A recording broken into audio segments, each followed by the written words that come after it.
Welcome to the Rim Break Rodeo. We hope this video helps.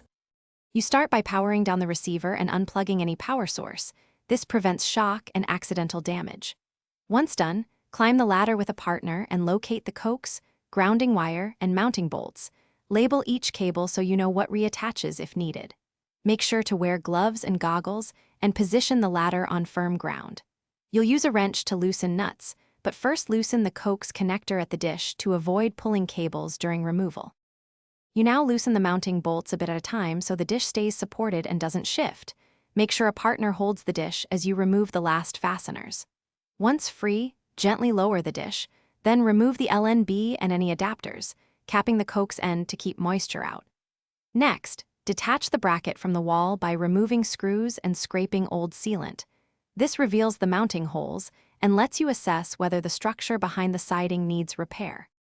You finish by cleaning drill holes and debris, then apply a quality exterior caulk into each hole to create a watertight seal. This prevents leaks and rot. Once sealed, repair siding or stucco with appropriate patch material and repaint to match. Make sure the grounding wire is properly rerouted or terminated per code.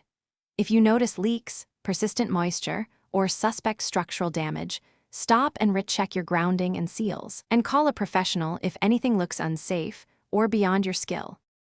Thanks for watching. Consider subscribing if we helped you.